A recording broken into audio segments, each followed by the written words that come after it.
జానపదం కొత్త ఆట నేర్చిందా పాపలాంటి లేత పదం పాఠశాలగా కూనలమ్మ జానపదం పల్లె దాటి వచ్చిందా చవళిల జానతనం పాట చూపగా కుంచెలో దాగే చిత్రాలు ఎదురొచ్చేలా అంతటా ఎన్నో వర్ణాలు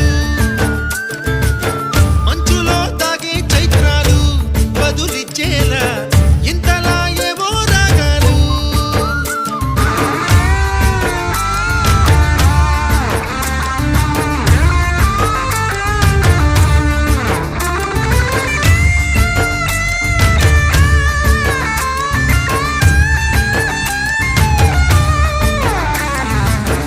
ఆకతాయి సందడిగా ఆగలేని తొందరగా సాగుతున్న ఈ పయనం ఎంతవరకో రేపు వైపు